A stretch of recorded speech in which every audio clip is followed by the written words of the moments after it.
When they came on earlier, Dave, we talked about who benefited more from this 24 hours between last night and tonight. And clearly, Kai Green has benefited more from the time. I don't think it's enough to catch Heath, but the gap between them has closed significantly. And I think it's because Kai looks to be peaking tonight, not at the prejudging. Well, you made a point that Phil Heath looked to be peaking even early on in the prejudging last night and then faded a bit as the prejudging went on. And then Kai, on the other hand, was getting stronger as the prejudging. And then we never got that final comparison, side by side. Right. And a lot of that had to do with, again, the fact that they almost got into a physical altercation on stage last night at the prejudging. Heated words exchanged. The judges were screaming at them on the microphone to separate. And then they actually did separate them because it was so pose down. So you'll see a pose down here. This, again, is these guys having some fun. Judges have gathered the information that they want. Are you surprised that you didn't see more shifting up there, or do you think that the judges already had a pretty clear idea of what they were thinking as far as the top 10 went, obviously, who they called out, but then who those top 3 and 4 were going to be? I think they had a pretty clear idea, and I think the indication to me is that they had already decided or felt very strongly about 3rd and 4th, because to not have Dennis Wolf and Sean Roden next to one another, if they felt that was super close, if they felt that was very tight, it wouldn't have made sense to have them separated by Phil and Kai.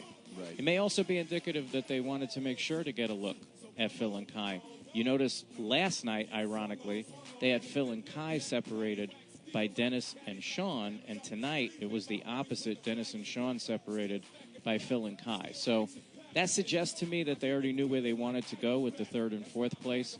As far as 1st and 2nd, I think the gap has narrowed.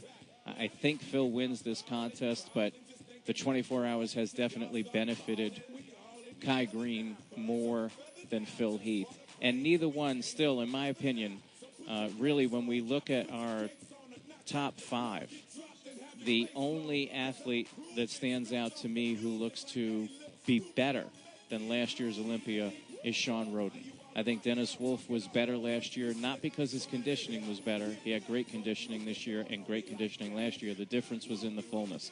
With Kai, he was very flat through his torso, through the prejudging, was also holding water. I think he was sharper last year. I think Phil was both bigger and sharper last year.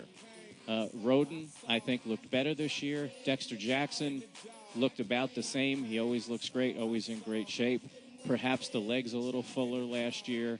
So overall, I think last year's Olympia, we saw the guys dial it in better than we did this year, which is why the 24 hours later makes a bigger impression on us, because as that time went on, we saw better conditioning from a lot of these athletes, or more fullness, depending on who it was. And Big Ramey.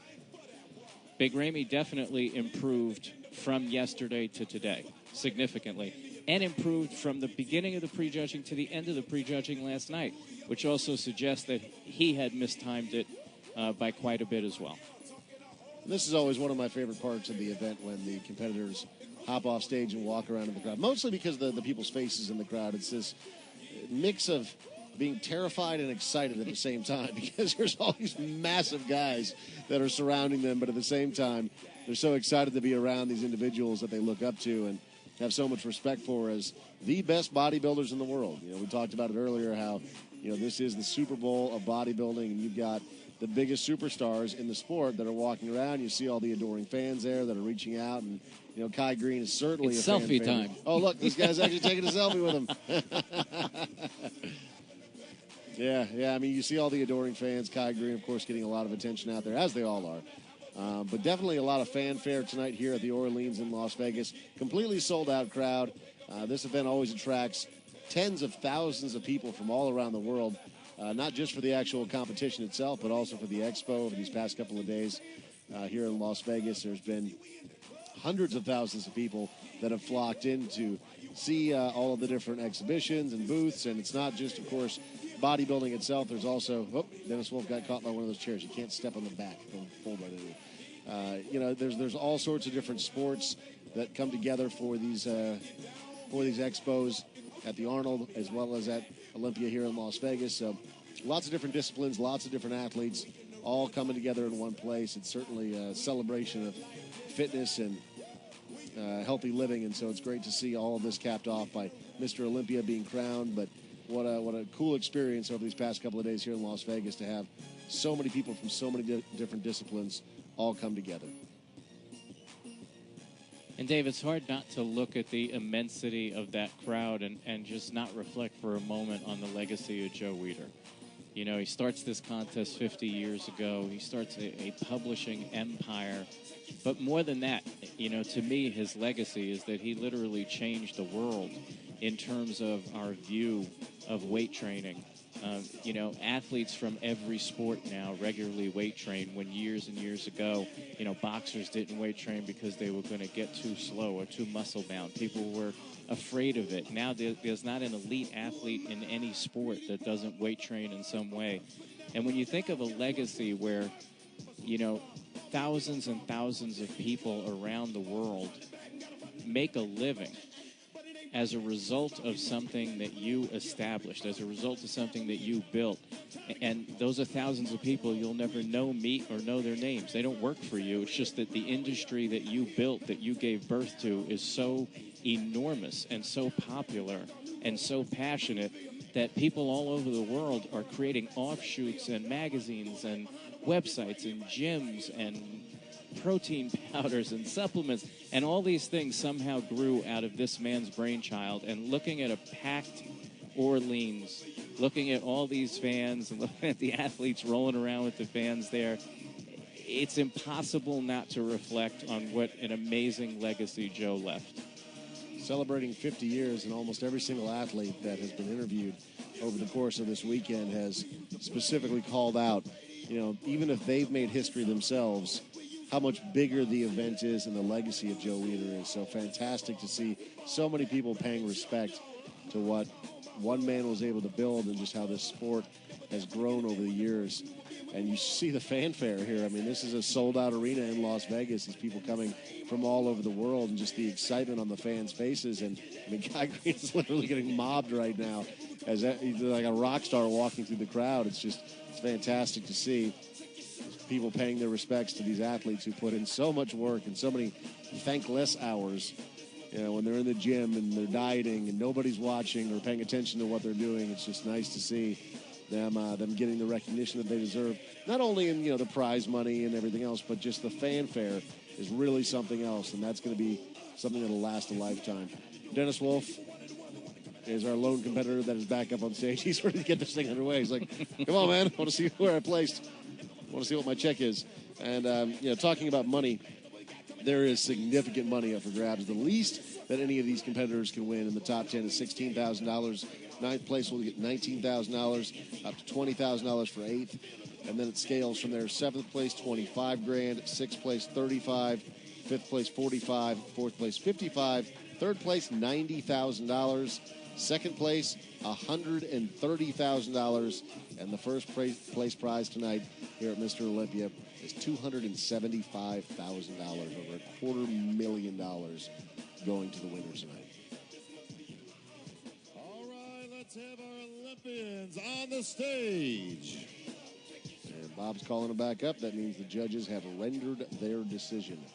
It's time to find out who Mr. Olympia 2014 is.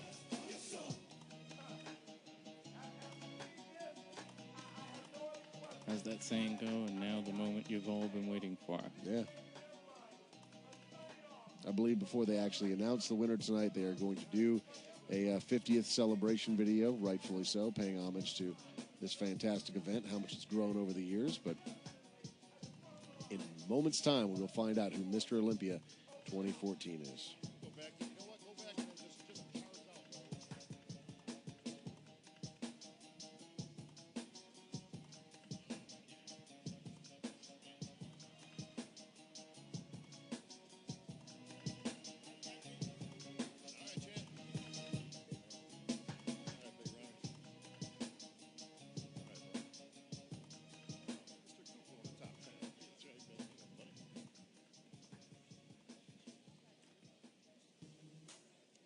Are we missing any bodybuilders?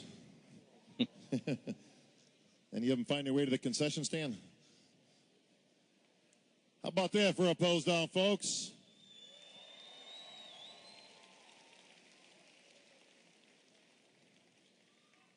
Is that enough for you?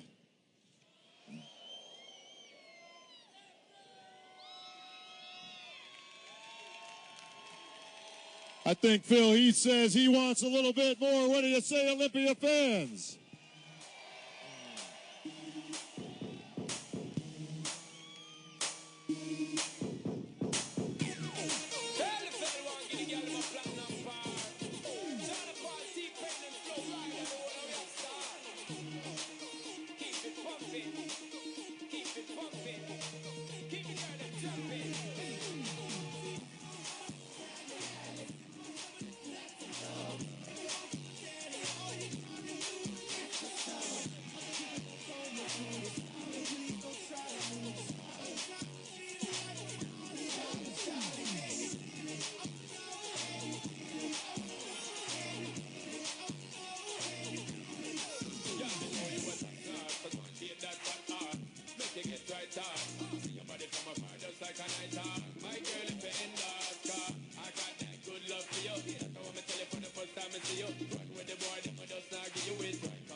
Big night for Steve Kuklo, who you see in the blue trunks. Yeah, to make the top 10, that was not necessarily unexpected, but nobody could have confidently said he's.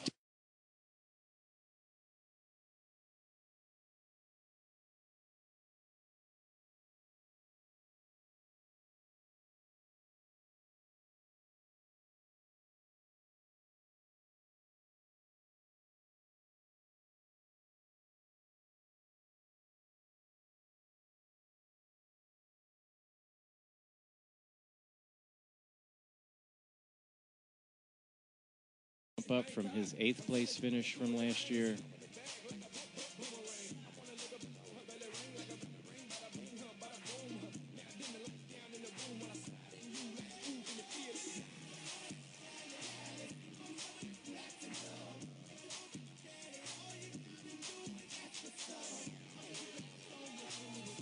And Kai Green is being friendly with just about everyone except for Phil Heath. Dennis Wolf didn't get the memo that it was the group arm on the shoulders. But Yeah. he's still hitting most musculars. For our top 10 Olympia. Thank you, gentlemen. You may exit the stage, guys. Catch your breath for a few.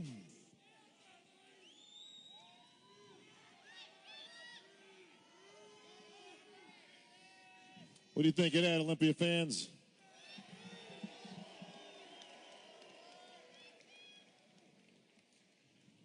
Well, folks, as we continue on this 2014 Olympia, Joe Weider's 50th, we have a very special celebration video. I direct your attention to the big screen, please.